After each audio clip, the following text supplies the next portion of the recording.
സൗദിയിൽ നിന്ന് പുറത്തേക്ക് പണം അയക്കുന്നവരാണോ നിങ്ങൾ? ഞാൻ ഈ പറയുന്ന കാര്യങ്ങൾ ശ്രദ്ധിച്ചാൽ വിത്ത് ഹോൾഡിംഗ് ടാക്സ് പെനാൽറ്റിയോടുകൂടി അടയ്ക്കുന്നത് ഒഴിവാക്കാം. സൗദിയിൽ നിന്ന് പുറത്തേക്ക് പണം അയക്കുമ്പോൾ പലപ്പോഴും മറന്നു പോകുന്നതുകൊണ്ടോ ശ്രദ്ധിക്കാത്തത് കൊണ്ടോ അറിവില്ലായ്മ കൊണ്ടോ ഒക്കെ വിത്ത് ഹോൾഡിംഗ് ടാക്സ് അടയ്ക്കാതെ അതിൻ്റെ പേരിൽ പെനാൽറ്റിയും ടാക്സും എല്ലാം അടയ്ക്കേണ്ടി വരുന്ന സിറ്റുവേഷൻ പലർക്കും ഉണ്ടാകാറുണ്ട്. ഇതിനെ മറികടക്കാൻ നമുക്കിതിനെക്കുറിച്ചൊന്ന് പഠിച്ചാലോ? ഞാൻ Shameer Macmillan, the chartered accountant. കഴിഞ്ഞ 25ഓളം വർഷമായി സൗദിയിലും മറ്റ് GCC രാജ്യങ്ങളിലും ഇന്ത്യയിലുമായി നൂറുകണക്കിന് കമ്പനികളെ ടാക്സ് മാനേജ്മെൻറ്റിൽ സഹായിച്ച ഒരു ടാക്സ് എക്സ്പേർട്ട് എന്നുള്ള നിലയിൽ എൻ്റെ അറിവിൻ്റെയും പരിചയത്തിൻ്റെയും അടിസ്ഥാനത്തിൽ വിത്ത് ഹോൾഡിംഗ് ടാക്സിനെ കുറിച്ചുള്ള ചില വിവരങ്ങൾ നിങ്ങളുമായി പങ്കുവയ്ക്കുക എന്നുള്ളതാണ് ഈ വീഡിയോയുടെ ഉദ്ദേശം. ഓർക്കുക, വിത്ത് ഹോൾഡിംഗ് ടാക്സ് ആപ്ലിക്കബിൾ ആകുന്നത് ഗുഡ്സ് ഇമ്പോർട്ട് ചെയ്യുന്നതിന് വേണ്ടി നമ്മൾ പുറത്തേക്ക് അയക്കുന്ന പണത്തിന് മേലെയല്ല.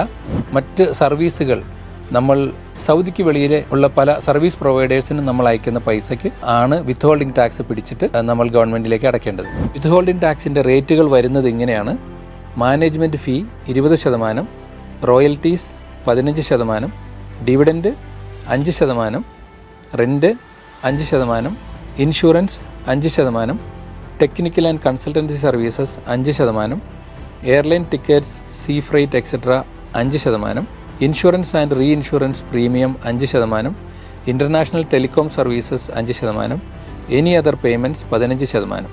ഓർക്കുക, എനി അതർ പേയ്മെൻറ്റ്സ് വളരെ ഇമ്പോർട്ടൻ്റ് ആയിട്ടുള്ള ഒരു ഇതാണ്. നമ്മളുടെ ഈ ആദ്യം പറഞ്ഞ ഐറ്റംസിലൊന്നും വരാത്തതെല്ലാം വരേണ്ടത് എനി അതർ പേയ്മെൻറ്റ്സ് എന്ന കാറ്റഗറിയിലാണ്. കംപ്ലയൻസ് റിക്വയർമെൻറ്റ് ഇതൊക്കെയാണ്. First with holding tax calculate ചെയ്യുക, അത് പിടിക്കുക, ബാക്കിയുള്ള എമൗണ്ട് നമ്മുടെ സപ്ലയർ ആരാണോ അവർക്ക് അയക്കുക. അതിനുശേഷം വിത്ത് ഹോൾഡിംഗ് ടാക്സിൻ്റെ റിട്ടേൺ സബ്മിറ്റ് ചെയ്യുക. അത് ആ പേയ്മെൻറ്റ് അടച്ച മാസത്തിൽ നിന്നും നെക്സ്റ്റ് മന്തിലാണ് അത് ചെയ്യേണ്ടത്. അതിനുശേഷം വിത്ത് ഹോൾഡിംഗ് ടാക്സ് പേ ചെയ്യുക. സദാത് ഇൻവോയ്സ് എല്ലാം ജനറേറ്റായി വരും. അതിൻ്റെ ബേസിൽ ടാക്സ് പേ ചെയ്യുക. അതിനുശേഷം പിന്നെ വരുന്ന ഫൈനൽ കംപ്ലയൻസ് റിക്വയർമെൻറ്റ് എന്ന് പറയുന്നത് വർഷാവസാനം ആനുവൽ വിത്ത് ഹോൾഡിംഗ് ടാക്സ് കൂടി ഫയൽ ചെയ്യുക എന്നുള്ളതാണ്. ഫൈനലി ഓർത്തിരിക്കേണ്ട ഒരു കാര്യം, നമ്മളിപ്പോൾ എസ്പെഷ്യലി കുറഞ്ഞ റേറ്റ് വിത്ത് ഹോൾഡിംഗ് ടാക്സ് ആണ് റേറ്റ് നമ്മൾ ക്ലെയിം ചെയ്യുന്നതെങ്കിൽ തീർച്ചയായും അതിനെ ജസ്റ്റിഫൈ ചെയ്യുന്ന ഡോക്യുമെൻറ്റ്സ് നമ്മുടെ കയ്യിലുണ്ടാവണം. Like contracts, POs or what ever, എന്തൊക്കെ നമുക്ക് ഇൻക്ലൂഡിങ് മെയിൽ കറസ്പോണ്ടൻസ് എന്തൊക്കെയാണോ നമ്മുടെ ആ റേറ്റ് ക്ലെയിമിനെ ജസ്റ്റിഫൈ ചെയ്യാനായിട്ട് നമ്മൾ ഉപയോഗിക്കുന്നത്, അത് ഉണ്ടാകുന്നതാണ് ഒരു ഡിഫെൻസീവ് ടാക്സ് സ്ട്രാറ്റജി ഉണ്ടാവാനും നമ്മൾക്ക് സേഫായിട്ട് ഇരിക്കാനും ഉപകാരപ്പെടുക.